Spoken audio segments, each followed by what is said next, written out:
nesta sesión no que o Ateneo quere de alguna forma facer unha especie de memoria sobre o que foi a construción do Estado en España, recordando esos 150 anos, os primeiros 150 anos da Constitución da Primeira República, esa experiencia que foi tan corta, de menos de 2 anos, pero tan importante para realmente a construción da democracia en España, pois a pesar de ser un momento moi efímero, pois contribuiu a consolidar gran cantidad de libertades individuales e colectivas, como foron, por exemplo, a abolición da esclavitude, a prohibición do traballo infantil, toda unha serie de conquistas que tuveron lugar nese período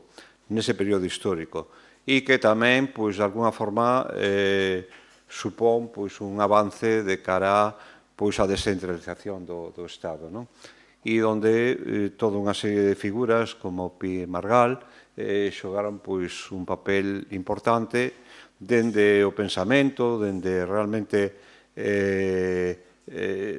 o análisis dun pensador como foi Pi e Margall.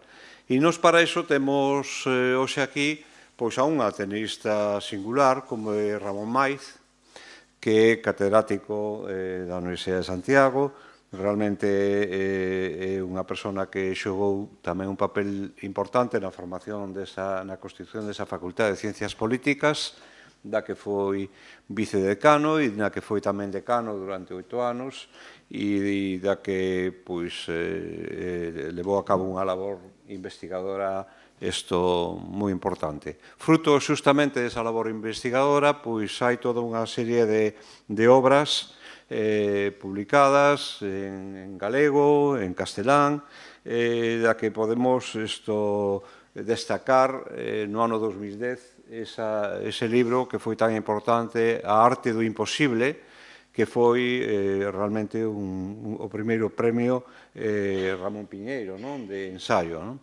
A parte deso, Ramón Maiz ten publicado obras que son fundamentales para entender o regionalismo en Galicia, desde a figura de Alfredo Brañas, o ideario do regionalismo católico tradicionalista, o regionalismo galego, organización e ideoloxía, as institucións políticas no Estatuto de Autonomía de Galicia, o sistema político de Galicia, a idea de nación, a arte do imposible que citábamos fai un momento, son quizá as súas obras máis importantes, ademais de toda unha serie de publicacións colectivas e tamén de unha dúcia de libros sobre o que é política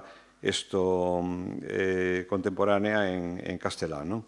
Hai que dicir tamén do profesor Maiz que é presidente dunha asociación que ten tamén unha presencia importante dentro das actividades do Ateneo, que é a Asociación Federalista de Galicia, posto que dentro do Ateneo temos levado a cabo ao longo deste último ano unha serie de seminarios, tamén o amparo desta asociación que el preside. E nada máis, deixo-vos con a súa palabra. Gracias.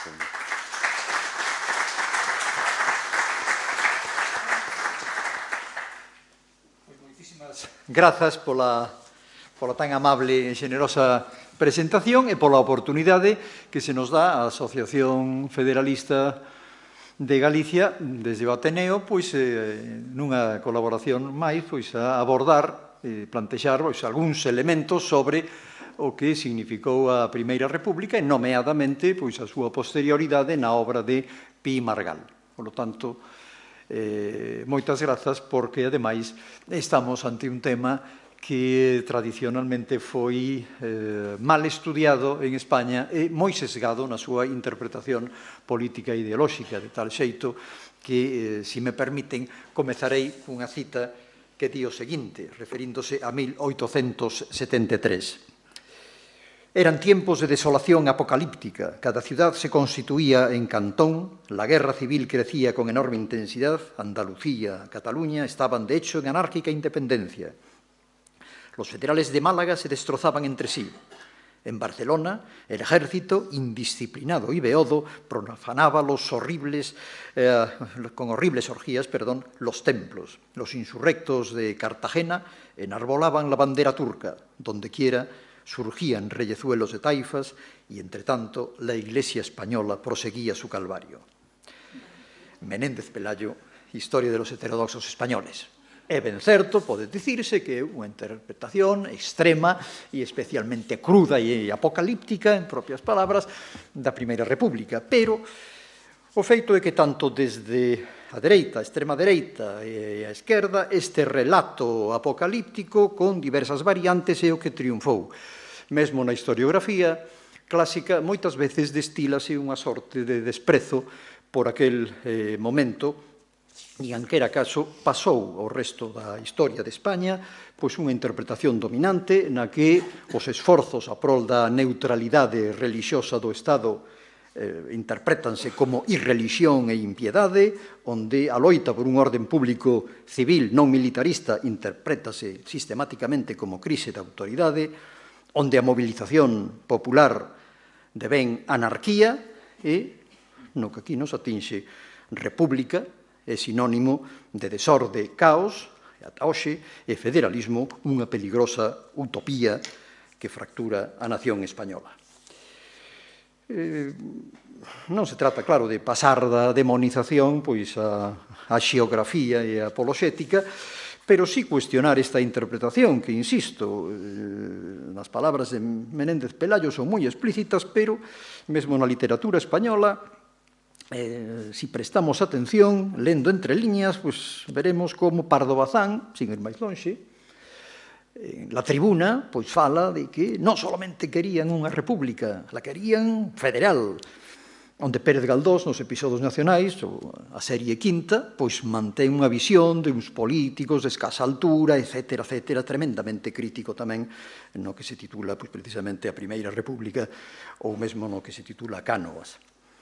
E mesmo desde a esquerda, a aquela altura xa Pérez Galdós era republicano, pero autores máis coñecidos e leídos contemporaneamente como Sender, Mr. Witt en El Cantón, pois resulta que o federalismo no diálogo se desprende que é unha sorte de utopía celestial que non conduce a ningures.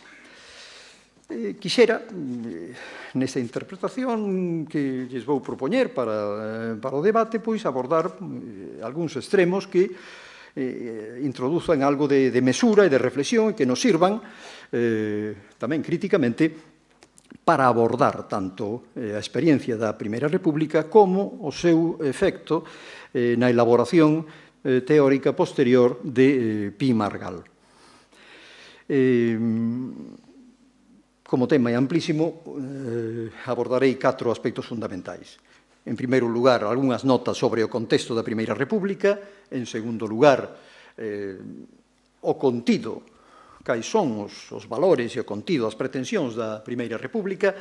En terceiro lugar, as diferentes tendencias que existían dentro do federalismo, onde se sitúa Pi Margall, porque isto é preciso abordarlo, e, finalmente, pois cal é a aportación sustantiva que de esta lectura, como presidente que foi tamén fugaz dunha república fugaz, da Primeira República, que tivo 4 presidentes, como di o lema, 4 presidentes, 4 repúblicas, pois merece, paga pena, pois,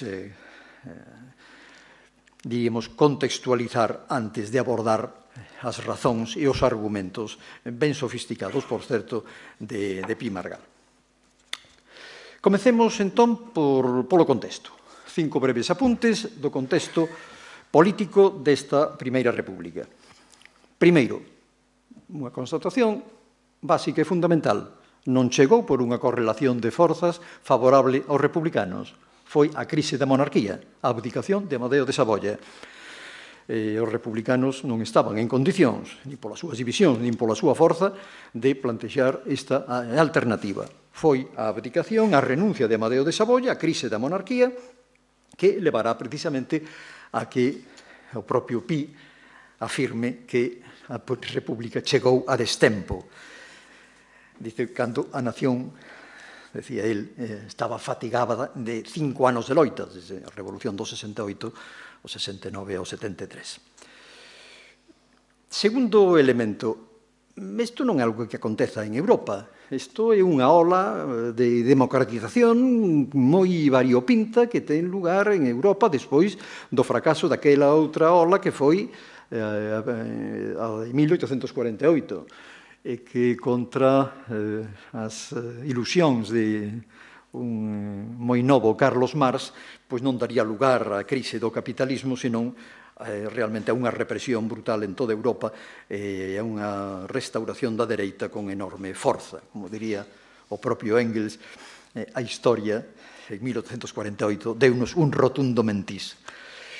En 1871 vai pasar algo semellante. Algúns intentos, vexamos, por exemplo, a Comuna de París, 1873, a República Española, seguidos de unha restauración non somente un carácter efémero e fugaz, como se di, senón tamén pois, que ese ensaio foi frustrado e deu lugar, como en todos os procesos de democratización, a unha apertura de conflicto interno e, ademais, a unha involución despois de abrir unha fiestra pois, de esperanza nun determinado momento. Terceiro elemento, no que compre insistir, porque resulta sorprendente a ausencia en moita historiografía de que esta república tivo lugar, a parte das condicións que acabo de mencionar, nunha situación de triple guerra civil. Triple guerra civil. Primeiro, a guerra carlista, desde 1872 a 1876, media España, Euskadi, Navarra, Aragón, Cataluña, Valencia, estaban mans, máis ou menos, de tropas carlistas, e o exército estaba combatindo nesa guerra carlista. Segundo lugar, outra guerra civil, porque é civil, a guerra das Antillas, de Cuba, Puerto Rico, na que se solventaba non soamente o tema da autonomía das colonias, senón, como ben se apuntaba, pois José Ramón, pois precisamente a abolicionismo da esclavitude, da vergonza que acompañou ao Imperio Español tamén como a outros. E, finalmente, e en terceiro lugar, o cantonalismo, que apareceu en diversas localidades, non en todas, como se desprende da lectura de Menéndez Pelayo, pero sí, evidentemente, con partidarios da República Federal polos medios da sublevación, os chamados intransixentes, que deron lugar, pois, precisamente, a aproveitar esa febleza dun exército que estaba noutras liortas, fora e dentro de España, para proclamar estes cantóns. Cuarto lugar, xa mencionei antes, pero compre insistir nel, Comuna de París, 1871. Isto tivo un impacto extraordinario nas esquerdas, porque alentou as posibilidades de, digamos así, intentar sublevacións populares, nomeadamente nas cidades, é un fenómeno urbano, pero, sobre todo, porque xenerou un estado de opinión na dereita europea de represión e de brutalidade na resposta policial e, sobre todo, militar, de creación de un reforzamento dun orde público non civil, senón militar. A Comuna de París tivo esa doble elección e a experiencia de 1871, tamén fugaz, tamén destruída pola feroz represión do exército, remataría, pois, precisamente, non nese caso cunha república federal, pero sí cuns intentos comunitaristas, republicanos, de goberno municipal que se intentaban por vez primeira en Europa e que chaman a atención precisamente a Marx cando en 1871 escribe o seu famoso informe á Primeira Internacional chamado precisamente a Guerra Civil en Francia. E para rematar o contexto, quinto, aillamento internacional. Os federais enchíase os seus discursos de referencias ao europeísmo, aos Estados Unidos de Europa.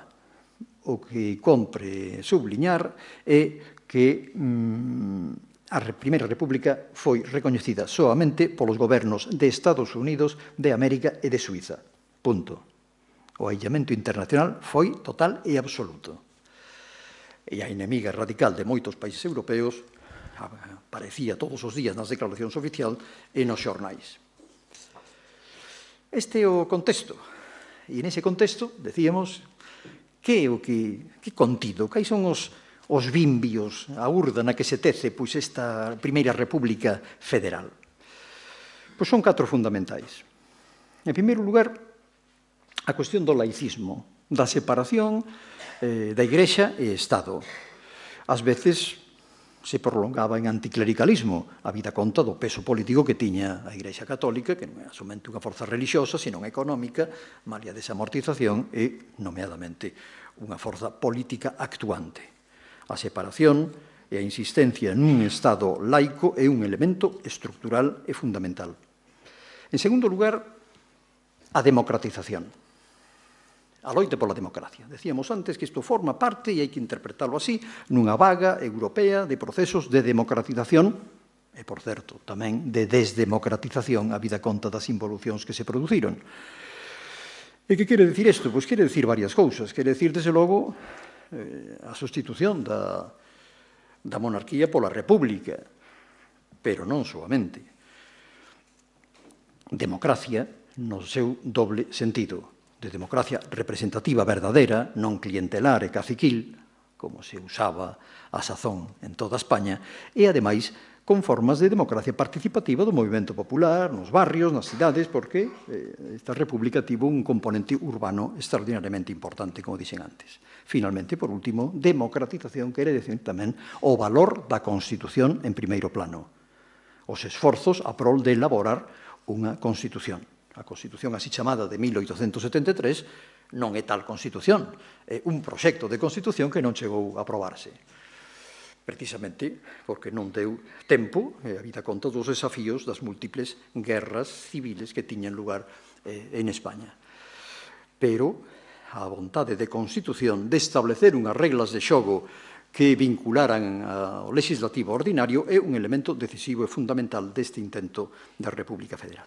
Terceiro lugar, pois, evidentemente, o federalismo. O federalismo como un elemento clave que daría lugar a tensións entre republicanos unitarios, federais, diversas correntes, pero é importantísimo precisamente porque o federalismo que tenta é reformular unha España que viña herdada desde o fracaso da Constitución do 12, a España moderada do liberalismo centralista, do moderantismo dos anos 40. E digo España no doble sentido, reformular o Estado español, desde o punto de vista do federalismo, da federación, da descentralización política, e reformular tamén a nación española, unha idea distinta de España inclusiva e que recoñeza a súa diversidade cultural.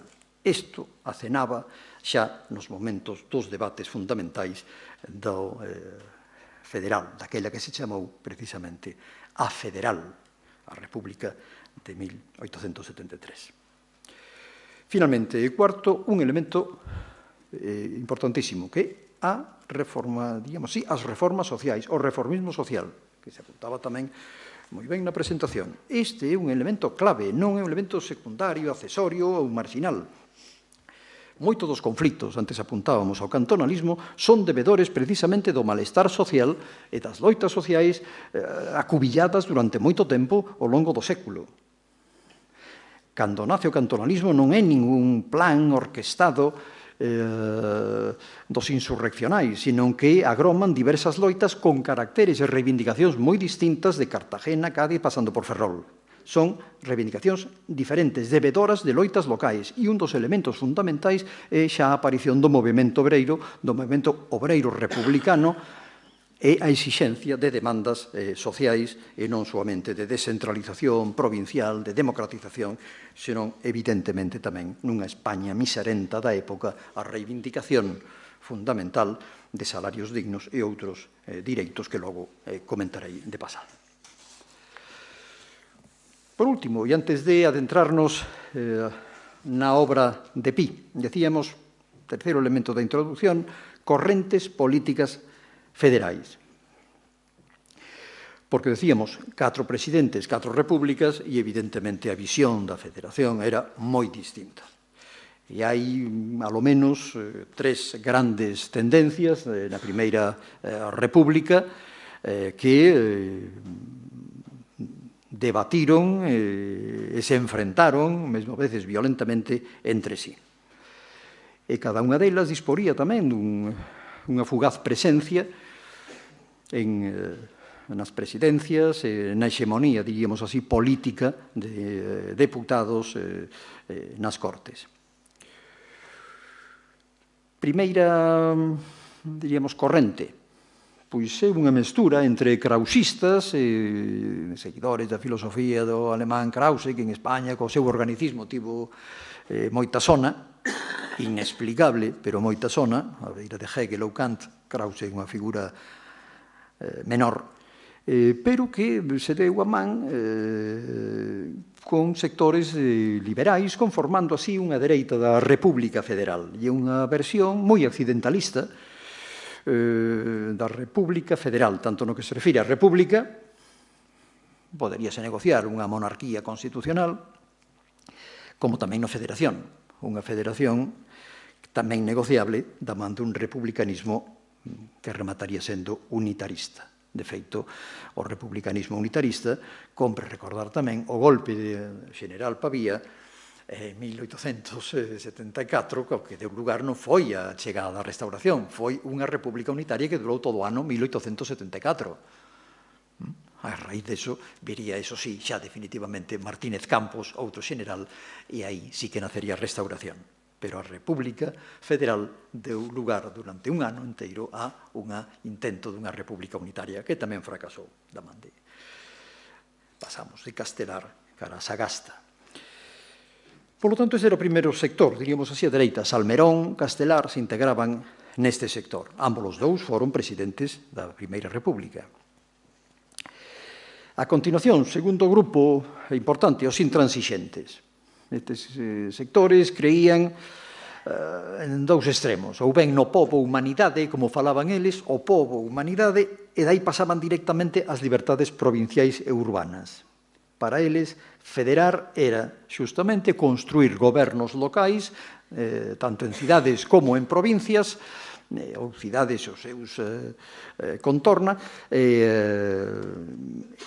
proclamar ali repúblicas autónomas cun grande contido social, porque o elemento fundamental do cantonalismo non era tanto a federación en abstracto como modelo de Estado, senón dar pulo a reivindicacións anticlericais, laicistas, sociais, dos traballadores, na xornada de traballo, nos salarios, etc., etc., na negociación ca patronal, etc., etc.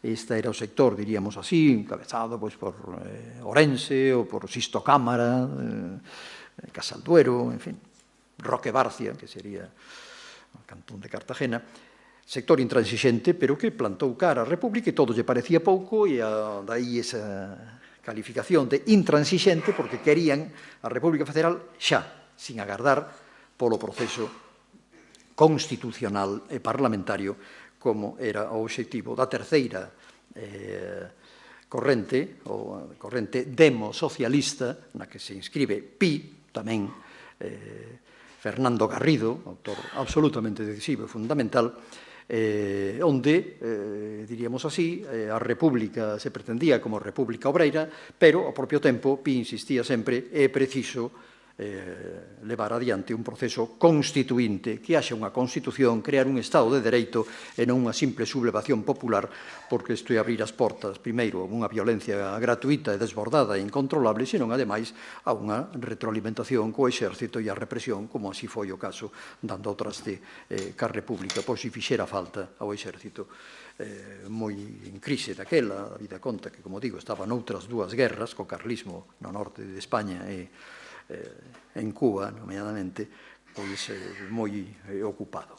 Son tres, polo tanto, ben diferentes, a de Garrido e Pi, a de Sisto Cámara e Orense, a de Salmerón e Castelar, tres modelos diferentes que debaten, teñen a súa oportunidade e discrepan. A posición de Pi, que será que me ocupe a continuación, é de enorme interese. Por qué? Primeiro, porque Pi está pensando na construcción para dar pulo e consistencia ao movimento federal en España, na creación dun partido político.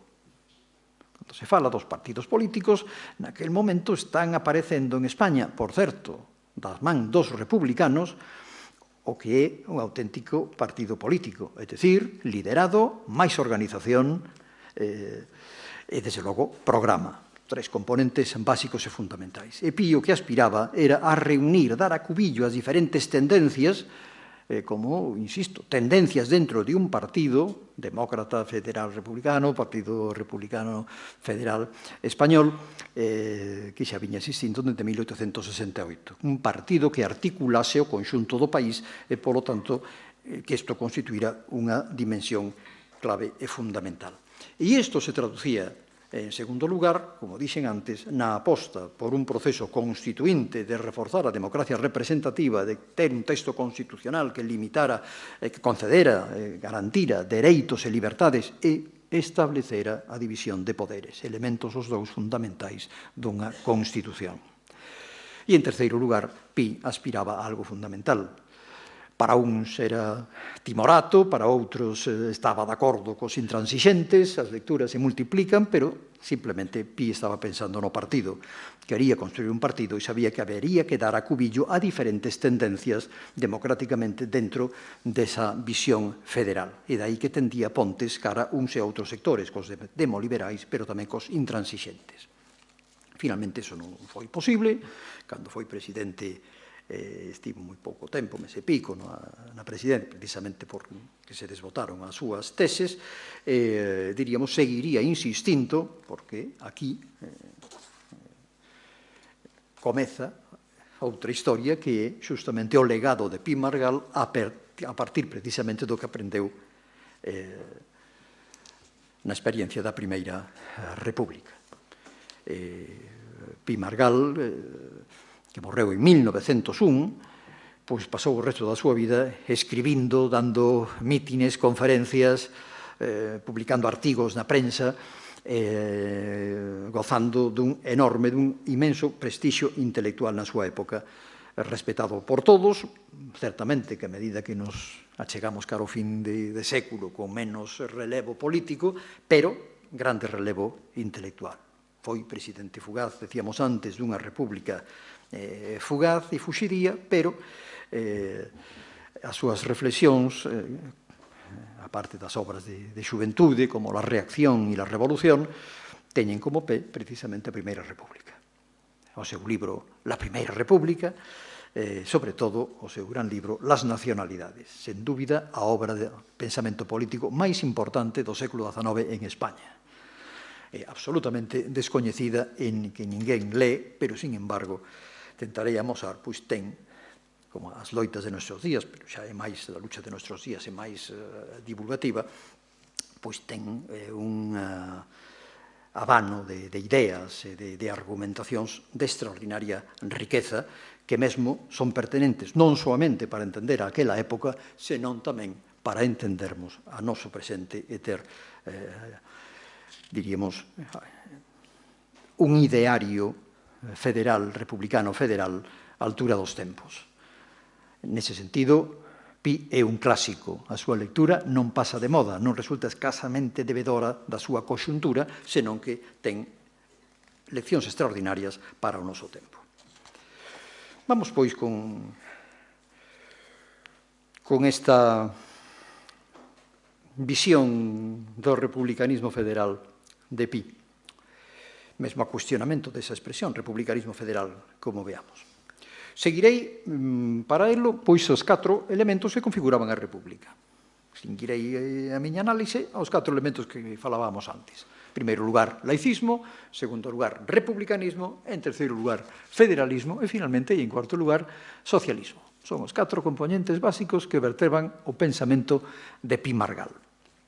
En las nacionalidades, la lucha de nuestros días, elecciones de federalismo e milleiros de artigos que, cando comecei a traballar na selección para facer antoloxía, que publiquei hai anos, pois aparecían por todas partes novos artigos, debates e ideas, referencias na prensa de conferencias que daban os sitios máis recónditos de toda España, e dai ese enorme prestixio intelectual que cando morreu había alguén que chamaba o santo laico, pero a verdade é que o enterro de Pi Margall en Madrid, 1901, non se recordou, nin houbo en todo o século un enterro como del de milleiros e milleiros de personas, de toda condición e pensamento político e actitude política, admirando o grande mestre. E que dicía este home? Cal é a súa chega ao republicanismo? Decíamos, en primeiro lugar, por ser mínimamente sistemáticos, laicismo. Ten unha frase que me gusta citar, que di exactamente isto. Dios es la contradicción del hombre, de la misma manera que la caridad es la contradicción de la justicia y la monarquía es la contradicción de la ley. Todo comeza precisamente por esa dimensión do laicismo, que agora precisarei. Pi, en contra de quen di que é un romántico, utópico, etc., é un ilustrado radical. Cree no mito do progreso, que no panteísmo spinozista, polo tanto, na razón, no progreso, e que sempre contrapón, desde logo, neste primeiro momento, de seu pensamento omnipresente, o laicismo, a alianza do altar e o trono. Toda religión se opone a todo pensamiento de progreso. Hace siglos que todo progreso se hace en el mundo cristiano a despecho de la Iglesia. Sin embargo, compre precisar, laicismo sí, pero o laicismo en Pi Margall ten un doble componente e non hai que confundir co laicismo a la francés, o Gambetta, por exemplo, aquela idea de le clericalisme, voilà l'ennemi. Por qué? Porque para Pi o laicismo ten unha doble vertiente. Neutralidade do Estado, é dicir, separación de Igrexa e Estado, parte primeira, pero hai unha segunda fundamental que aos secularistas e laicistas franceses moitas veces se lle escapaba, que era liberdade de cultos. Liberdade de cultos. A aceptación do que o feito religioso non é un atavismo que compre destruir e, polo tanto, establecer unha ideoloxía de Estado secularizada, senón entender que a religión veu para quedarse e que, polo tanto, compre un respecto e a liberdade de cultos, mesmo el dicindo, sendo eu debedor da razón, entendo perfectamente que un dos nosos elementos fundamentais dos dereitos é xustamente garantir a liberdade real de cultos, non ca boca pequena, liberdade de cultos como un elemento fundamental. E, por tanto, un laicismo que ten este doble componente que vai da man coa súa idea de razón e da idea de razón que fundamenta unha base fundamental para todo o seu pensamento, que é xustamente a autonomía individual. Si temos razón, somos cada quen, cada unha de nós, seres humanos, libres e autónomos. Na senda kantiana, Pi entende aquí que o individuo é o punto de partida. De aí que chame moito a atención que o seu federalismo comece precisamente predicando a autonomía de quen? Do individuo. Do individuo, por qué? Porque cada quen ten a súa razón, porque cada quen, mediante esa razón, sabe cal son as súas crenzas e cal son os seus intereses. E é precisamente o individuo acorazado de dereitos o que chamamos cidadá. Daí esa necesidade de partir do individuo. Daí, precisamente, que os dereitos individuais e políticos de los ciudadanos son absolutamente fundamental, non ya formal, sino material. Reconocer a cada individuo unha razón suprema e admitir entre los ciudadanos una perpetua desigualdad de condiciones me parece completamente absurdo. No hay razón alguna para admitir la desigualdad económica entre los seres humanos. Individuo, por lo tanto, en base á razón, que detecta que son os nosos intereses, os nosos principios, as nosas crenzas, e dai a cidadanía, cidadá dotado de dereitos. Por que é importante isto? Porque se entendemos así a política, o que agroma a continuación é directamente a necesidade do pacto. O pacto non pode haber fora do pacto, dai fedus, federalismo, federarse, que parte dos individuos, pois son cada quen portador de dereitos individuais, que teñen que ser protegidos constitucionalmente polo Estado de Dereito. Non se parte de colectividades, as provincias, as nacións, as historias. O punto de partida é a liberdade individual baseada nese concepto de razón, na lectura dos intereses e dai a protección do individuo como cidadán. E dai tamén a idea de pacto. Pacto que nace de autonomía individual. Sin embargo, e a medida que avanza na súa obra, Pi, en diálogo cos federalistas, nomeadamente con Valles y Ribot ou con Valentí Almiral, en Cataluña, descubre que hai reclamacións comunitarias de comunidades como Cataluña, como o País Vasco, noutra perspectiva, que, lonxe de plantexarse como se facía daquela en termos tradicionalistas, merecían ser retomadas polo federalismo. A comunidade é un elemento fundamental, que chama as provincias españolas, que no seu día foron nacións, xogan un elemento fundamental do pacto en base á súa autonomía. A autonomía, eles chama rexións, provincias, pero estende sempre que antes foron nacións. Por lo tanto, esta é outra dimensión que se nota perfectamente dos seus comezos máis individualistas en o seu libro, poñamos por caso, 54, la reacción y la revolución, e posteriormente en las nacionalidades, leccións de federalismo, etcétera, etcétera. Es autónomo, nos di, no solo el individuo, sino también lo es toda agrupación humana que haya llegado a constituir un verdadero organismo. Lo es aquí el pueblo, lo son las antiguas provincias que fueron naciones, lo es la nación española. No son esas colectividades agregaciones fortuitas, sino necesarias. Este é un salto importantísimo que se produce nos anos 60 e que dá precisamente motivos para introducir a cuestión nacional de xeito non nacionalista, como veremos.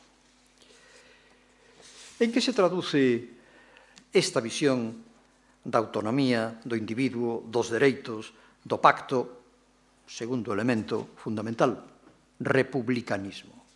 Republicanismo. E por que republicanismo? Poderíamos decir, pois, as razóns son fundamentalmente de tipo histórico. A monarquía en España, alianza del tarea del trono, vayamos yo el primero por la senda constitucional, que diría Fernando VII, década ominosa, razóns históricas. A monarquía sempre estivo ca reacción, sempre en contra das libertades e os dereitos da cidadanía. Sin embargo, isto non é máis que a punta do iceberg. Para Pim Margall, a elección da República frente á monarquía non se debe soamente a razóns históricas, senón a razóns teóricas profundas do seu pensamento. Por lo tanto, razóns históricas, dabondo. O comportamento da monarquía española a desacredita como capaz de xenerar calquer tipo de liberalismo, réxime de libertades e de dereitos cidadáns. Pero que, ademais, hai razóns teóricas de fondo. Primeira razón teórica. Representación, elección. Se os cidadáns son autónomos, como elixen os seus representantes? Mediante un procedimento de elección. Por lo tanto, dentro dun sistema democrático non cabe poder que non sexa elixido. A monarquía non é elixida porque é hereditaria, a vida conta, por lo tanto, a conclusión e o corolario é non hai lugar para a monarquía dentro dun sistema democrático, porque soamente poden darse poderes elixidos polos cidadáns en uso da autonomía de todos os conceptos que vimos anteriormente. É un mecanismo que funciona como un reloxio, encaixa perfectamente. Nexo, representación, elección. O monarca non pode pretender ser representante no seu corpo divino, na súa orixe divina, etcétera, etcétera, da nación, senón que os representantes da nación teñen que ser elixidos mediante o voto, que non é elixido, non é representante. A monarquía non é elixido, ergo non ten sitio.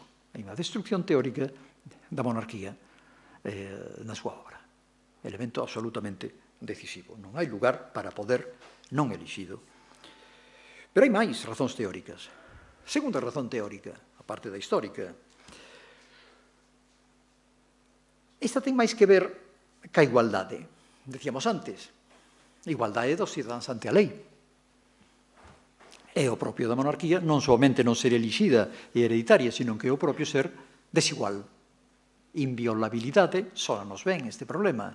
Inviolabilidade, irresponsabilidade, acabamos de vivilo en España, na perspectiva cidadá da igualdade, é imposible que haxa alguén que sexa desigual por nacemento e que teña un estatuto de inviolabilidade e que, polo tanto, non sexa igual ante a lei, non baixe aos mesmos tribunais polos mesmos delitos que calquer outro cidadán. Segunda razón teórica, non pode haber desigualdade xurídica.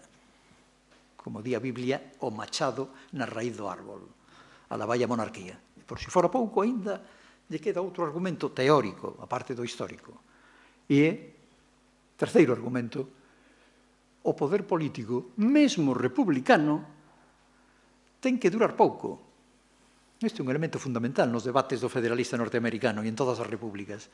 Non é somente que sexa elixido, que haxa controis, unha constitución, dereitos dos cidadáns, é que ten que durar pouco. Non se pode perpetuar no poder. Daí ven o debate americano sobre os 2 mandatos presidenciais. Non sairía ao principio, pero se imporía máis tarde. E el di exactamente aquí. Outra razón para desbotar a monarquía é precisamente que mentre a república muda de presidente, a monarquía perpetúa o poder político e xenera unha rede de vastos intereses e de influencias nefasta para o orden democrático. Son, como vemos, elementos fundados nese laicismo e a idea de individuo, teóricamente, que se engaden ao compromiso histórico no que sempre nos fixamos. A monarquía sempre foi, sempre estivo ao servicio de quen, etc. Sí, moi importante, pero aquí o problema é a destrucción teórica sistemática do principio monárquico. O liberalismo, o auténtico liberalismo e o republicanismo, como emanación do liberalismo e da ilustración radical, sempre foi enemigo da monarquía por razóns teóricas e de fundamento, non por meras razóns históricas, que dabondo chegan, pero son, como digo, ese tipo de razóns. De aí non caben transacciones con la monarquía, di él. El monarca es el último vestigio del régimen de las castas y no es posible admitir ya ese régimen. Es la negación de la soberanía del pueblo y del pueblo deriva todo poder legítimo. Pero, ademais, estamos falando do republicanismo de Pi, compre deterse un pouco, porque claro, de república tamén había aquela outra idea, a república insurreccional, a sublevación, o golpe militar, a intentona, o pronunciamento, versións varias. Para Pi, república é fundamentalmente a construcción dun Estado de Dereito. E dai, polo tanto, constitucionalismo. De aí, precisamente, que insistira no 1873 deixémonos de algaradas e aprobemos unha Constitución. Legalista, lle gritaban. Pi é un legalista, resulta que leva predicando, decía Zorín, desde 1854, este hombre, la voluntad de Zorín, el anciano Pi Margall. Este hombre que lleva predicando desde 1854 la República y en el momento que llega y que debe quedar la Federación, permanece inmóvil. Porque estaba a prol da Constitución, non da proclamación da República Federal polos feitos, sino polo dereito, e a estructuración dun sistema político basado nunha Constitución, división de poderes e dereitos cidadáns. E dai o segundo elemento. Por lo tanto, a orde pública ten que ser a orde pública civilista, basada en criterios civiles, non militaristas. Non se pode enviar o exército a disolver manifestacións. De aí que haxa que crear unha auténtica Guardia Civil en España, non a Guardia Civil do Duque da Ahumada, que se chama civil, pero é militar e ainda hoxe sigue sendo parte do exército. Orden público civil, como os Fleishman do Reino Unido. Puramente civil, e no seu caso, sobre todo, desarmados, e moito menos armados a cabalo e con fusil e sabre, como acontecía en España. Elemento absolutamente fundamental, cara ao Estado civil, cara abaixo, frente á sublevación e as intentonas de apurar o momento de que o exército estaba distraído co carlismo enfeblecido por a guerra de Cuba e dar un golpe de man eficacísimo e por cabo letal. Dai tamén que, cando fale de revolución, Pi este falando de outra cousa, non fala do terror. O imaginario que tiñamos en Europa, revolución, xa pasara polo 48, pero aquí se seguía pensando na Revolución Francesa, na visión xacobina de poñer o terror na orde do día. Ele entende que revolución sí, pero a revolución é un cambio drástico do diseño institucional. Nada ten que ver co terror. El reinado de la guillotina del 93 fue debida a un gran error de la Convención, que no sabiendo ver en la misma libertad un arma de combate, apeló al terror y creyó que podría borrar las ideas reaccionarias con la sangre del cadalso. Ha muerto así la libertad, sin la cual el problema ha de tener por fuerza una solución sangrienta. Republicano sí, pero terror non. Esta é a posición de Pi, que lle trouxo diversas críticas, porque evidentemente enfrente estaba un exército, enfrente estaban os carlistas, que estaban facendo a guerra, tentando de tomar Bilbao, nin máis ni menos, que tiña ocupada media Cataluña. A tentación militarista e de poñer o terror na orde do día tamén aquí asomou máis dunha vez. Para el, revolución é cambio radical de estruturas, institucións, pero cambio pacífico. Repárese con isto, que a crítica de Pi á Revolución Francesa é doble. En primeiro lugar, unha crítica ao terror, a defensa do Estado de Dereito e da Constitución frente aos tribunais populares, salud pública, non digamos que é iso da saúde pública, onde cada quen, como decía, a sazón se deitaba revolucionario e se levantaba reaccionario por decreto do povo. E o povo eran os comités do Partido Xacobino. E, ademais, a crítica da República, e vamos a pasar desa dimensión de legalista, desas críticas a Pi inerte, a crítica á Revolución Francesa tamén por ser centralista, jacobina, unitarista, como decía él. É unha doble crítica, porque abandona o constitucionalismo e papel mollado, os dereitos e libertades dos cidadáns, e deixa que unha vanguardia, o povo é realmente a vanguardia organizada do povo, esa é a teoría xacobina de Saint-Just e a Robespierre, e, en segundo lugar, porque é precisamente xacobina e centralista, todos os poderes, como decía Tocqueville, semellan correr para concentrarse en París. Son dúas razóns pola que un republicano como Pi Margall desbota radicalmente a Revolución Francesa. E, evidentemente, se a República non pode ser unitarista, pasemos ao terceiro elemento, o elemento do federalismo. O federalismo ten tanto relevo no pensamento de Pi, na súa concepción da República, que a súa teoría non é de república federal, é de federalismo republicano. A esencia da República, para él, é justamente a descentralización política, a división da soberanía.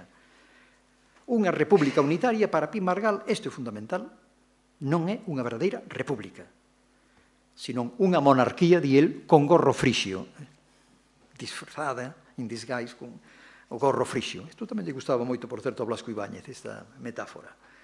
O importante da república, a diferencia daquel modelo da república única e indivisible dos franceses, é justamente a descentralización.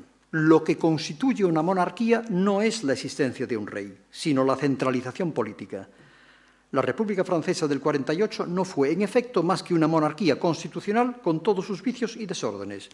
Muchas repúblicas, dejando en pie el mismo principio de la centralización política y aspirando como es natural, a recobrar su primitiva y genuina forma, han vuelto al fin a la monarquía por el camino de la dictadura. Análisis non ten desperdicio. Os republicanos franceses de 1793 decapitaron aos monarcas, non decapitaron a república. Non decapitaron, perdón, a monarquía. Porque a república é a descentralización. Se quiso unha indivisible, e París conseguiu impoñerse sobre todas as rexións e perderonse todas as libertades locais, e así, e se mataron as súas regiones. Por tanto, non somente son as liberdades baixo o terror, sino tamén a centralización política. E dai precisamente a postulación do federalismo. Federalismo que, é importante subliñalo, ten un doble eixo. Porque se só adoita insistir na autonomía das comunidades autónomas, das rexións, para Pi Margall o federalismo comeza, recordemos, a autonomía do individuo, pero a condición do individuo non ven as rexións, as provincias que antes foron nacións, son os concellos, autonomía municipal como elemento básico do federalismo. Esta é a base do federalismo. Ser municipalista, elemento fundamental. Auténticos gobernos locais, non administracións locais, gobernos locais, é un elemento básico, autonomía municipal, dotado de recursos, de poderes, e algo descoñecido na España da época, aínda hoxe, falar de goberno municipal, auténtico goberno municipal en España, non hai que ver os recursos e o financiamento que existe, mentre se financian as comunidades autónomas por unha banda, e logo o que resta, pois xa vemos os concellos como sobreviven cos famosas competencias que lle competen e non dispoñen de cartos para facer frente a elas. Ese pacto non funciona. A base do federalismo é a autonomía local. Un goberno multinivel, diríamos hoxe, pero con base local, autonomía municipal. E logo, evidentemente, autonomía regional, basada, desde 1860, nas provincias que antigos foron rexións. De aí que, frente á insurrección do cantonalismo, que era netamente provincialista, tamén frente a algúns nacionalismo que xa agromaban en Cataluña entendendo que a idea era unha confederación, Estado sí, pero xa pactaremos con España, partidario de unha estructura federal, non confederal, non Estados que logo internacionalmente chegan a acordos, senón dun Estado político que recoñece a autonomía nos seus diferentes niveis, autogoberno e goberno compartido. E isto é absolutamente decisivo, porque claro que sabía o que había que federar. Digo isto porque o noso ben querido Castelao, nunha das páxinas menos afortunadas do seu Sempre en Galiza, di, aqueles federais nin idea tiñan do que había que federar. Vaya se a tiñan. Federación de municipios e federación das provincias que antes foron nacións. Claro que sabían que eran a base orgánica, daí as nacionalidades, só que se facía sobre un presuposto distinto e oposto, como agora direi, ao nacionalismo. Por lo tanto, esta idea de pensar, e como vemos está deslizando xa, detrás dunha nova forma de Estado español, unha nova visión da nación española, como convivencia dentro da pluralidade e da diversidade de linguas que invoca culturas, linguas, tradicións, institucións, que Pi invoca constantemente. E isto ten moita influencia, o digo de pasada, porque esta posición de Pi, que desenvolve nas nacionalidades e que se fixará no proxecto de Constitución Federal para España de 1883, será levado adiante polos seus discípulos e correligionarios en Galicia, Aureliano Pereira de la Riva, Leiras Pulpeiro e outros, que aprobaron, comezaron a discutir en Coruña en 1884 e aprobaron en Lugo en 1887 o proxecto de Constitución para o futuro Estado galego, que aspira a completar precisamente tamén, son todos eles militantes do Partido Republicano Federal e simultaneamente doble militancia da Asociación Regionalista, e aspiran a darlle un contido federal ás reivindicacións frente o reaccionario Alfredo Brañas, que estaba postulando unha volta ao carlismo e as libertades tradicionais e a un monarca tradicional con fueros. O proxecto de 1887 é a lectura, como proxecto catalán de Vallés e Ribot, da lectura e da influencia dun partido de ámbito para toda España, Partido Republicano Federal, e, ademais, que aspira a ter unha Constitución da Federación, da Unión Federal, e unha Constitución dos Estados membros. Esta é a posición. Non é un Estado galego independente, unha locura desnortada, e coincide sistemáticamente e está traballado e discutido precisamente como complemento de Constitución regional cedida aquela para completar o proxecto de Pi de 1883. Quixera insistir en todo isto nun tema básico e fundamental, que o tempo se vai e compre alancar, e que toda esta federación se plantexa contra o principio das nacionalidades.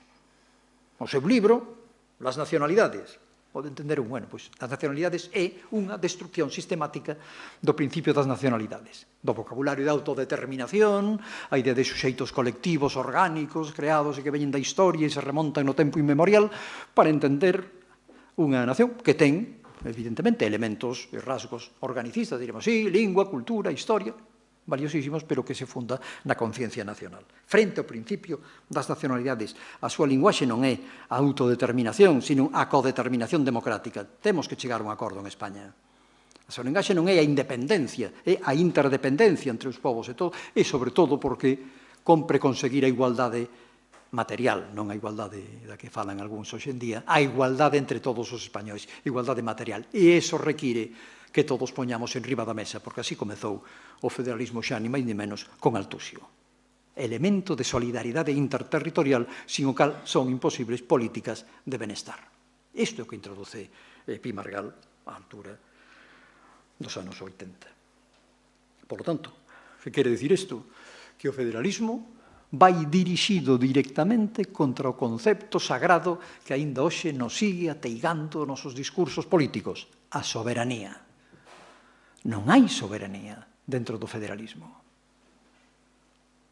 Non se trata dentro do cumio piramidal da soberanía a ver se cambiamos o monarca pola nación, polo pobo, polo parlamento. Se trata de abolir a pirámide, pensar en horizontal.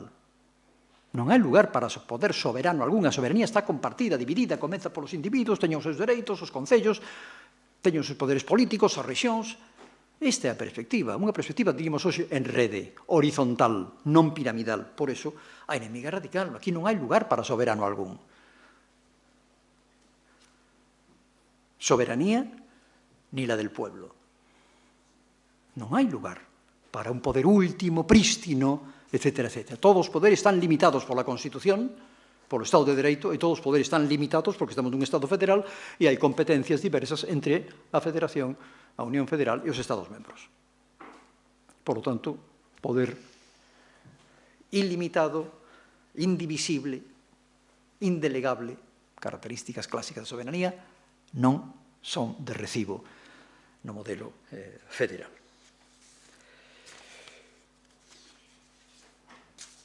Pero federalismo municipal, decíamos, federalismo das nacionalidades, das provincias que antes foron nacións, autonomías respectivas, autogoberno de cada unha delas e goberno compartido, distribución de competencias, deixando ao Estado os elementos fundamentais. Hai todo un debate sobre isto e un dos elementos fundamentais do 73 e do 83 é que por vez primeira se discute directamente de que competencias, sempre baixo un fluxo, claro está, do modelo norteamericano, de que compete aos Estados membros, que compete a Unión Federal. E ese é un debate riquísimo, extraordinariamente interesante, e que sirve para mellorar moitos proxectos. E se comparamos o modelo proxecto de Constitución de 1873 e o proxecto de Constitución de 1883, hai unha distancia abismal en, diríamos, refinamento técnico do que se aprendeu neses debates. Pero, se me permiten unha cita de las nacionalidades, nas súas páxinas, recordemos sempre, autonomía municipal, autonomía das nacionalidades, ou as rexións, nos di, Europa está cercada de peligros. En vano ha buscado por diversos medios un equilibrio que pudiera tranquilizarla. Falta de acuerdo y sobre todo de reglas fijas de conducta no han podido impedir jamás el incesante crecimiento del imperio ruso. ¿Estará Europa siquiera acorde en salir al paso de los moscovitas? Separan a las principales naciones, por desdicha, las rivalidades e incluso el odio. ¿Y qué? ¿No ha de saber Rusia, acaso, cuando se decida a las armas aprovecharse de esas discordias en Europa? ¿No ha de invocar contra sus enemigos las mismas tradiciones de Europa? Europa está condenada a tocar más o menos tarde los resultados de su imprevisión, como no se apresure a reconstituir a sus pueblos sobre el principio de la autonomía y a unirlos luego por la federación en un solo pueblo.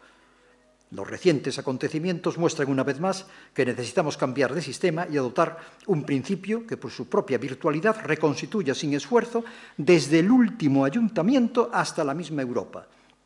Este principio es para mí la federación. Estas páxinas de federalismo europeo, a reclamación dos Estados Unidos de Europa, están escritas no ano 1876 e publicadas en 1877 en las nacionalidades.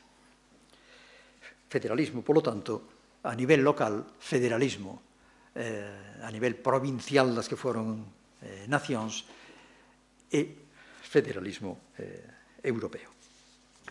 Finalmente, e por último, xa para ir rematando, pois o cuarto elemento que apuntábamos, reforma social, socialismo. Falaba sempre, a revolución, por exemplo, ten que ser non só ente social, senón política. Se propone reformar las naciones no solo en su organismo, sino también en lo que los constituye esencialmente, en su economía. Todo contrato es un acto de justicia conmutativa. La justicia social debe dominar a la economía. Este es un elemento absolutamente fundamental. Porque, frente a los que acusaban a Pi de anarquista, o que el reclama é precisamente un papel de redistribución do Estado. A idea básica é as reformas sociais frente á idea do mercado, a economía del sálvese quien pueda, require a intervención do Estado, require a regulación do mercado. Como vamos a proponer la eliminación del Estado? ¿Cómo lo han de querer los que se proponen reformar radicalmente la vida social de los pueblos? El Estado va perdiendo muchas de sus funciones políticas gracias a la autonomía del individuo y las regiones, pero respecto a las de carácter económico, y sobre todo las de orden civil, va más bien ganando que perdiendo. Esta visión de reformas sociais impulsadas polo Estado, lonxe, por suposto, do anarquismo e da abolición do Estado, nada que ver, insisto, porque Pi é tachado de anarquista máis de unha vez, traducise, claro está, internamente nun conflicto co sector demoliberal que era partidario do libre mercado e república sí, pero sensata e baseada precisamente na miseria da clase obreira. Este é o que Pi cuestiona radicalmente. É preciso, di el, favorecer os intereses de las clases jornaleras, e a expresión. A igualdade. La igualdad para todos os españoles como igualdad material, insiste. Este é un elemento fundamental. Incluso chega a falar da igualdade de talento. Di mesmo, os talentos xa non a riqueza que é heredada na maior parte, sino que incluso os talentos non son merecidos. Non se lle pode atribuir o principio liberal, neoliberal, diríamos hoy, do mérito. A igualdade é un elemento fundamental. De feito, di, nosotros no solamente no dudamos de que la cuestión social exista, sino que estamos firmemente convencidos de que será el grito de guerra del siglo XX. E dai, precisamente, a visión do seu partido e do feito de como o propio Aureliano Pereira, aquí no homenaxe a Brañas, é dicir, se non queremos ser un partido de declamadores e de poetas, escritores e periodistas, temos que chamar e recoller as reivindicacións do campesinado galego. E el di, Pi, las clases jornaleras son máis numerosas, están sedientas de justicia, e pensa tamén nos obreiros industriais, pequenos agricultores, clase obreira. Estas clases debemos buscar nelas os exércitos que han de emancipar a nación do xugo que lle ten imposto as clases altas. Cais son esas reformas sociais? Para ir rematando, pois atopamos entre elas algunhas que estamos debatindo nelas. Jornada laboral de 8 horas, la limitación del trabajo de mujeres y niños, la inspección de trabajo, el salario mínimo, incentivos a la transformación del salario en participación en los beneficios empresariales, introducción de indemnizaciones por accidentes e inutilidad laboral, formación profesional, negociación colectiva, e non sigo. Estas son as reformas sociais plantexadas nos anos 80 do século XIX por Pi. En fin, laicismo, como vimos, vou rematando, republicanismo, federalismo e socialismo. terían que agardar. Martínez Campos deu paso á restauración e dai moitas das cadeas e destas tarefas ficaron perdidas no tempo. Non así a obra, aínda podemos ler e aprender dela a día de hoxe, de Pi Margal.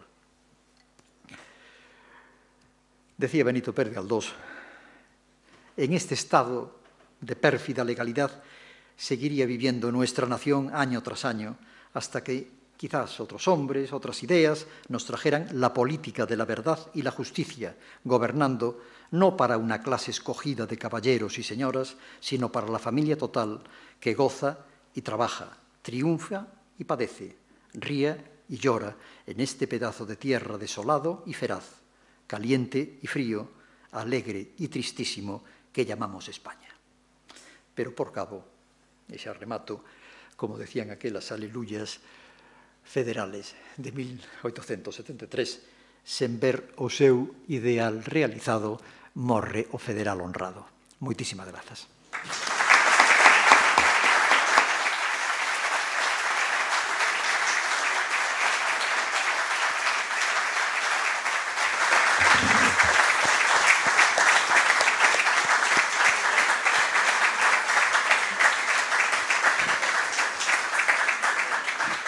Moitísimas grazas, Ramón. Seguro que hai moitas preguntas, posto que estuvo chea de contido a túa intervención. E, bueno, poden levantar as man as persoas que queran preguntar. E, en todo caso, mentras se abra así un pouco o debate, eu quería preguntarche se realmente este modelo de federalismo de fai 150 anos sería homologable hoxe en día para o Estado español e para a Europa en xeral.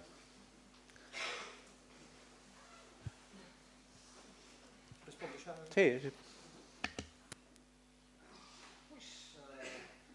A tradición federal, pois é unha tradición. Iso quere decir que vai amoreando desde a primeira vez que apareceu na política de Altusio, depois no federalista en Estados Unidos, e recordemos, Altusio, por así decirlo, perdeu contra Jean Bodin.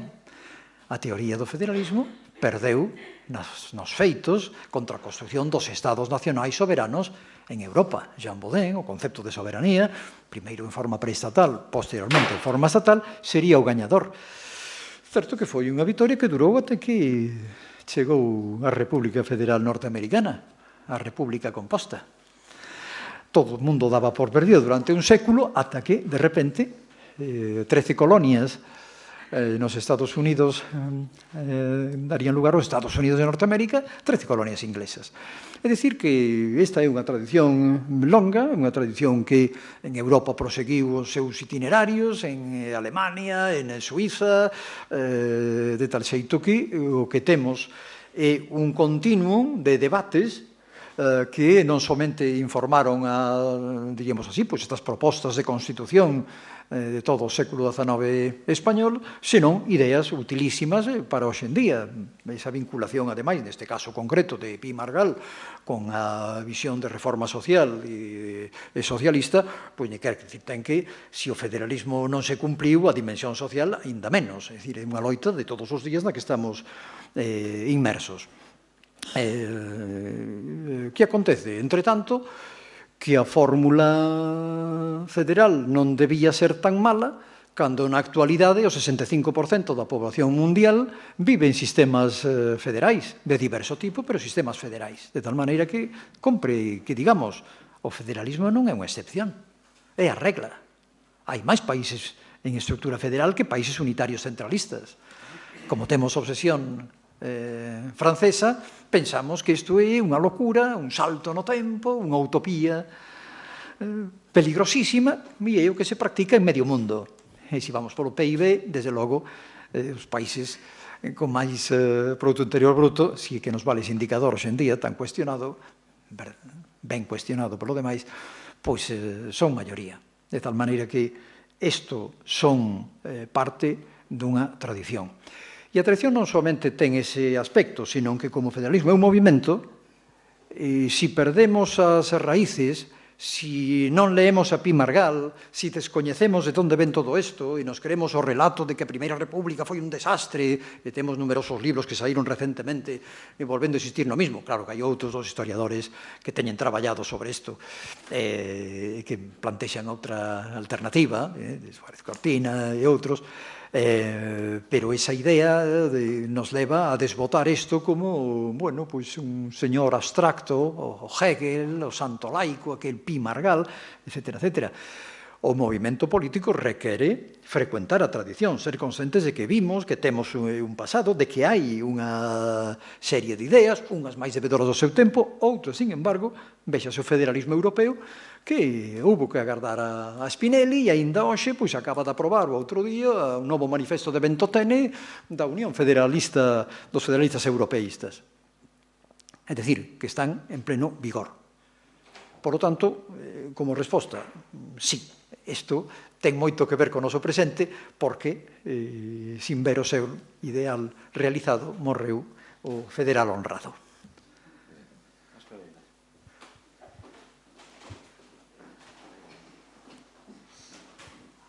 Ante todo, enhorabuena, Ramón. Muchas gracias por tu presencia en el Ateneo.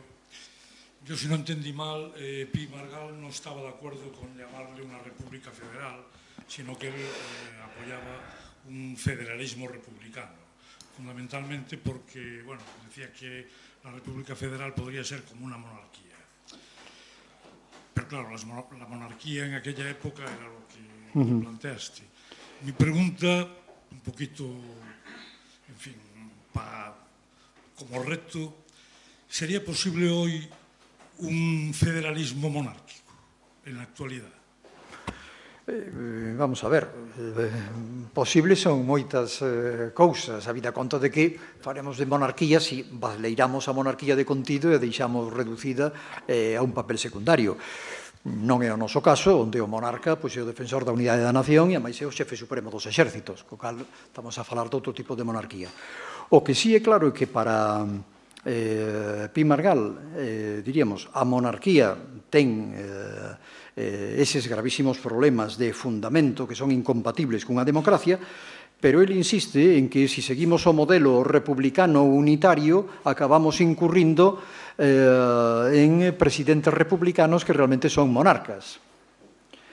E esa acusación de monarquía está ao fío do debate en Francia, onde miramos o papel de un presidente, resulta que repúblicas semipresidencialistas, o caso de Francia, ou os poderes omnímodos que ten un presidente da república en Estados Unidos, en contra do deseño originario de Madison, ese era o proxecto de Hamilton, fai que as repúblicas, algunhas delas teñen evolucionado cara ao presidencialismo e iso, desde o punto de vista do federalismo, fai que os poderes corran a concentrarse de tal maneira que o que ganamos por un lado perdemos polo outro.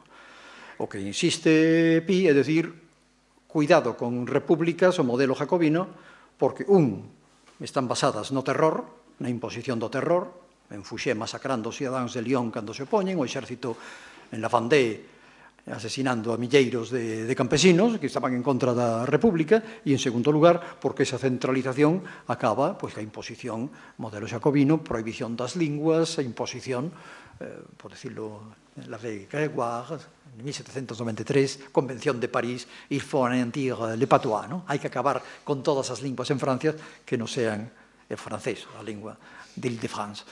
E, polo tanto, a dimensión republicana e federal están interconectadas. Pero diríamos que o federalismo monárquico en democracia non é de recibo, é diríamos así, un anacronismo, por empregar o vocabulario de Pi, habida conta de que desde os principios do Estado de Dereito e da construcción, e isto o lemos en Sies, o lemos en Madison, o lemos en Pi Margall, a doble limitación dun Estado federal, de Estados e poderes constitucionales, fan que non haxa lugar para poder ilimitado desigualitario ningún. Estes son os principios teóricos, que logo van quedando na historia con máis, menos poder, dependendo da historia de cada país, son feitos históricos, pero desde o punto de vista teórico, a monarquía está liquidada dentro do século XVIII. A dimensión federal na que insiste Pi, é precisamente pois que concentramos nas mans dun presidente que dure máis de 2 mandatos, que teña un poderes omnímodos, declarar a guerra, por exemplo, unilateralmente, fai o presidente norteamericano, dice, estamos monarquizando, trátase dunha república monárquica, un vocabulario que se emprega en ciencia política, son repúblicas daquela maneira, é dicir, que estamos monarquizando, establecendo un poder unipersonal que vai en contra precisamente do principio republicano. Neste caso, federalismo e república implícase, coimplícase, enriquecese mutuamente e se reforzan mutuamente. Boas tardes. Hola. Antes de nada, agradecer ao Ateneo a conferencia, ao profesor Maiz tamén a magnífica exposición, que a moitos nos fixo lembrar as súas aulas na facultade con moita añoranza. Nada, eu quería facer dúas preguntas. A primeira das preguntas é cuáles eran ou como eran as relacións de Pi Margall, porque el creo que tiña raíces en Cataluña, era catalán, co incipiente regionalismo catalán da Unión Regionalista, que se comezaba a templar naqueles anos, e que logo daría en 1906 lugar á Lliga Regionalista. E a segunda das preguntas é como define Pi Margall a nación, o feito nacional, é dicir, teóricamente, el como concibe a nación, porque como kantiano sí que cree nese federalismo universal que se vai facendo por etapas, non, a través da Federación Europea, pero que para Pi Margall unha nación? Esas serían as miñas preguntas. Moi ben, pois moitas grazas. Vamos a ver. A relación con movimento catalanista é moi complexa. Primeiro, porque compre lembrar que o catalanismo, precisamente como o fuerismo vasco, nace como movimento antiliberal e reaccionario. É unha reacción contra o liberalismo e contra o capitalismo. Nace designando os maquetos de Bilbao e os charnegos en Cataluña, nace como movimento ruralizante, debedor moi veciño ao carlismo. De feito, se miramos o nacionalismo catalán, xa que preguntas por el, nace da man de obispos e clérigos, Maña e Flaquer, Torras e Valles, Durán e Bas, extrema dereita católica, fundamentalista e tradicionalista, e claro está, esas reivindicacións das bases de Manresa, por exemplo, nada teñen que ver co ideario do federalismo, iso é carlismo formulado de outra maneira, ou no caso do País Vasco sería fuerismo en outros términos. Por lo tanto, aí hai unha enemiga radical e unha proxectos ben diferentes de entender o catalanismo como un balado frente á modernidade, daí esa xenreira contra Barcelona, habería falta toda unha revolución modernista no século seguinte para que o catalanismo adoptara, e para iso teria que venir Joan Maragall, para iso teria que venir Almiral, para que se fixera posible a síntese de Prat de la Riba. Pero iso foi produto dunha loita ideolóxica interna extraordinaria entre o sector que dominaba inicialmente o catalanismo, que era católico, tradicionalista, directamente reaccionario, basado en Vic, todos son obispos, curas, etc., etc. E será precisamente un discípulo de Pi, co que ten unha relación de certa tensión, pero discípulo, Valentí Almiral, quen incorpora e trata de facer unha síntese entre catalanismo e federalismo. E o mesmo que lle pasa a Vallés e Ribot. E claro, isto xa non ten nada que ver. Isto é abandono do católico tradicionalismo e introducir o venero republicano e federalista, engadíndolle esa dimensión nacional de Cataluña, e iso dá lugar a tensións, pero é unha reformulación que nada ten que ver. É o que faría posible que Prat de la Riba, en la nacionalidade catalana, fixera unha síntese entre algún elemento tradicionalista, pero xa escorado claramente a modernidade, Barcelona, un nacionalismo moderno europeísta, o mito dos almogávares, etc., etc., nada de o campesinado tradicional como esencia da tradición. Iso por unha parte. Claro, co paso do tempo, Almiral e Pi compartían, e hai que ter en conta que Almiral foi a vivir a Madrid moito tempo, onde viviu sempre Pi, que perde moito contacto con Cataluña, compartían unha idea fundamental, que era crear un partido republicano federal sensato para toda España, que recollera diversas sensibilidades que existían dentro do federalismo. E iso é algo que compartían. Crear un partido político, digno de tal nome, cun liderado, cun programa e cunha organización a nivel español. Que acontece? Que, evidentemente, despois da experiencia da Primeira República, o escoramento das guerras carlistas, o escoramento cara a dereita, o canovismo, sectores dese nacionalismo catalán, incluído o propio Valentí Almiral, comenzaron a decir que en España non hai lugar para Cataluña, isto non será federal nunca, etcétera, etcétera. E se produciu unha ruptura, distanciamento no caso de Valentí Almiral.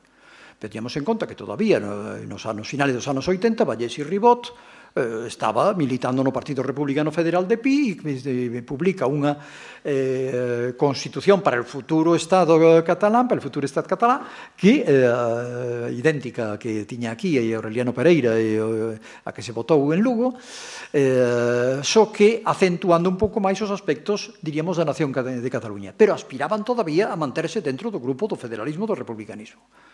O sea que eran relacións, no caso de Valentí Almiral, que era discípulo de Pi, traballou con Pi en Madrid, publicaron periódicos que escribían na mesma prensa, etcétera, etcétera. Pasa que andando o tempo, veñamos en conta que ven a restauración e iso que leva ao turno pacífico dos partidos, Cánovas e Sagasta, e un destroce absoluto da democracia, da representación, e xa non digamos das reivindicacións nacionais. Quer ver que Murguía en Galicia teoriza Galicia como nación en 1865 e o movimento chamase el regionalismo gallego. Estamos na restauración, hai que entender a conxuntura e hai que sobrevivir como asociación. No caso de Vallés e Ribot, como digo, e a medida que pasaron os anos, hubo distanciamento porque prevalecen máis estas visións, diríamos, de desesperanza no Estado, que o Estado español se federalice. E iso dá alas a un sector, pero xa un sector máis modernizado, que o de Pradel Arriba, nada que ver co reaccionarismo fundamental. Sin un aporte de Pi e do federalismo republicano, o federalismo seguiría ancorado nas posicións católico-tradicionalistas de Durán Ibás, Mañé Flaquer, etcétera, etcétera, puramente reaccionario. Con respecto á segunda pregunta, nación, a interpretación prevalente de Pi é que Pi é partidario dun federalismo nacional español. Eu levo discutindo isto durante moito tempo. Porque, claro está, el fala dun vocabulario de provincias que antes foron nacións. Di nación española, el di hai que dala por constituída, é unha nación, non nega a idea de nación española, como fan os nacionalistas. España é o Estado español, que tomaría prestado a esquerda, Estado español. Nos olvidamos da dimensión comunitaria, e ele entende que ten que haber unha España, só que unha idea de España non centralista ni madrileña, sino unha España articulada polas provincias que antes foron nacións e, polo tanto, con autonomía e de estados federais sobre cada unha desas rexións, nacionalidades que cada quen califique como desexe na súa Constitución, di el. Por lo tanto, ten esa idea dun proxecto de España como nación, non a deixa nas mans da dereita, elemento fundamental, non fala do Estado español, non son ministerios e tuberías e obras públicas, hai unha nación, unha comunidade, unha cultura común, con elementos comuns, e logo con gravísimos problemas. Hai que reformular radicalmente esa nación nos términos nos que ven formulada polo moderantismo e polo conservadurismo. Unha idea de nación española inclusiva, diríamos hoxe. E esa é a súa aposta. Dice, a miña idea de nación é superior porque non me apunto nin ao nacionalismo español, nin me apunto ao nacionalismo catalán, vasco ou de onde sexa, nin, por certo, ao provincialismo do cantón de Cartagena. Non son provincias que cada quen vaya por o seu lado, sino que temos que ter un proxecto conxunto. Agora, en todo ese proxecto, pensa, claro está, unha república federal, que quere decir un estado de estados. E unha nación de nacións. Hai unha nación española, unha identidade común, pero España ten varias linguas, varias comunidades culturais, institucións, incluso de Galicia, non somente teñen a lengua, ten as súas propias institucións. E todo iso ten que estar vivo nunha visión federal de España e de Europa. Non se trata de centralizar nin España nin Europa, nin un supergoberno europeo, nin unha nación española centralista pensada desde Madrid. Por lo tanto, pódese dicir, de feito, que Pi Margall o que non ten é unha idea confederal. Isto non son diversas nacións que chegan a un acordo internacional desde os seus estados, sino que un estado español, unha nación española, solidaria, con competencias nas mans da Unión Federal e con competencias en mans das moi sustantivas, por certo, se vemos as nacionalidades, nas mans das nacionalidades e rexións. Pero, claro está, son heteroxéneas, hai nacionalidades, hai rexións, niveis de identidade moi distintos, e ele entende que o federalismo é a fórmula de resolver non só o Estado español, abandonando a monarquía, con unha república que sea federal, un Estado de Estado, senón tamén algo semellante, ele non utiliza a expresión, pero di unha nación española integrada por provincias que antes foron nacións, que teñen, polo tanto, auténtico rango nacional. Esa é a visión de Pi. Unha última pregunta. Bueno, yo coincido que me ha encantado la conferencia, interesantísima, pero te quería preguntar, porque, claro, Está apagado eso, ¿eh? Estas ideas son muy avanzadas en un momento, porque está reivindicando a los ciudadanos en un momento que no existían los ciudadanos. Entonces, ¿hay algún tipo de encaje social o era simplemente un visionario que además los partidos entonces tampoco representaban a nadie? Representaba a alguien porque por otra parte has dicho que era una persona muy reconocida, muy significada en su época, que tampoco era friki. Sí. ¿Sabes? Entonces, te quería preguntar, ¿la primera república en el fondo fue un rearme de la monarquía? Porque abdicó a Amadeo de Saboya y digamos que los dejaron hacer, o tenía algún tipo de encaje social realmente. Sí, sí. Vamos a ver, a pregunta é moi interesante. Por unha parte, temos que constatar un feito, que a República chegou porque fracasou a monarquía, non porque houbera un clamor popular pola República polas rúas de toda España. Non tal. Abdicou Amadeo de Saboya, se atoparon nunha situación, unha maioría, os republicanos, que eran os primeiros en ter un partido que hoxe chamaría o partido político ben organizado, se presentaron ás eleccións, tiveron un resultado magnífico e nas Cortes tiñan unha representación mayoritaria. E entón decidiron proclamar a República. Aí a posición de Pi, como sempre, frente aos radicais e aos liberais, é dicir, imos facer unha Constitución. Isto non pode ser un Estado de feito senón de dereito. Compre facer unha Constitución e dai as críticas que lle facían como legalista. Dar un golpe de man, de chamar o exército, impoñela pola forza das armas á República. Este hombre permaneceu inerte, como decía Zorín. Pois non, inerte non, era partidario dunha Constitución, de debatir o que hoxe chamamos proxecto de Constitución de 1873, que finalmente é un que ten algunhas ideas súas, pero que debe moito máis a castelar porque tiña máis forza naquel momento.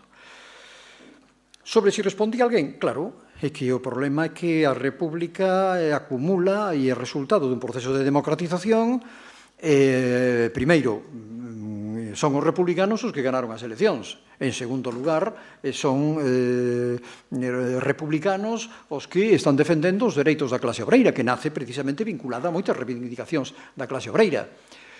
Por lo tanto, tiña a súa base. Claro que as forzas da reacción, o carlismo, os liberais, a monarquía, a igrexa, eran predominantes.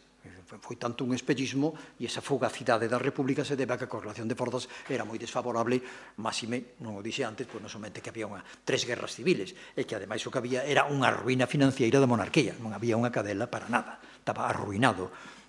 Desde a Revolución do 68, as arcas do Estado estaban baleiras, co cal a ruína financiera tremenda, non?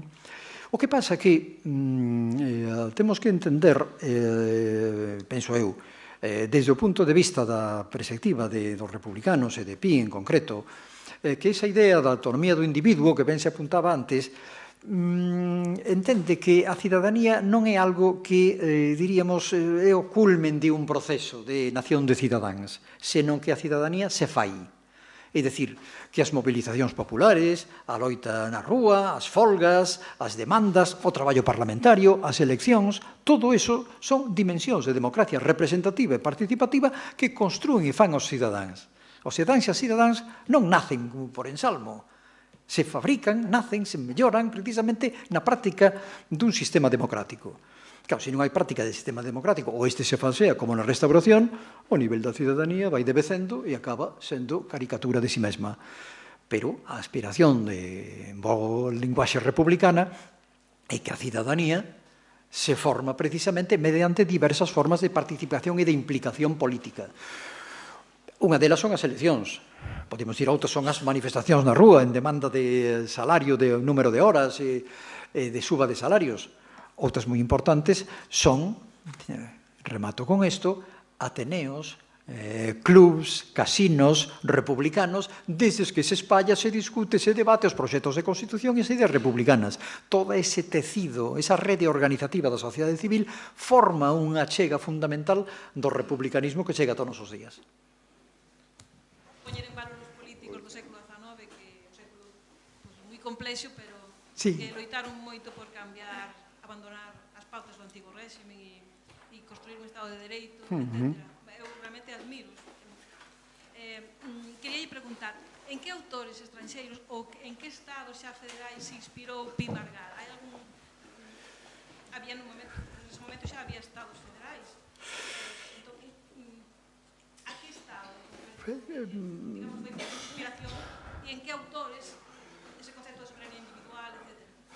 Vamos a ver, son cousas moi distintas. Vamos a ver, aquí a influencia fundamental, desde logo, é a Constitución dos Estados Unidos de Norteamérica e os escritos de Federalista, que a veces chamamos Federalist Papers, se chama o Federalista, de Federalist. Ese texto que é moi leído en toda Europa é un texto que influe, vamos, se ven os proxectos de Constitución de 1873, a influencia fundamental é a Constitución de Estados Unidos de Norteamérica. O cal se lle engaden elementos propios de un lugar como España, de unha nación complexa, con nacións interiores, con rexións, etc. etc. Pero a base fundamental é o debate do federalismo. Para o federalismo europeo, Kant, é un lector de Kant, Proxecto de Paz Perpetua. Proxecto de Paz Perpetua é un libro que está detrás de Kant. A continuación, Proudhon. Proudhon sempre se le como anarquista, non é federalista. Como descubriu Marx cando as masas da Comuna en París en 1871 estaban organizando o poder municipal. Resulta que era concellos, asambleas de barrio, etc. etc. E digo, a chega máis importante, di Marx, quen escoitaría isto en 1848 no Manifesto Comunista, a chega fundamental da Comuna de París é a súa forma de goberno. Esta democracia local, esta nova reformulación do goberno municipal, a formación de comunas en toda Francia.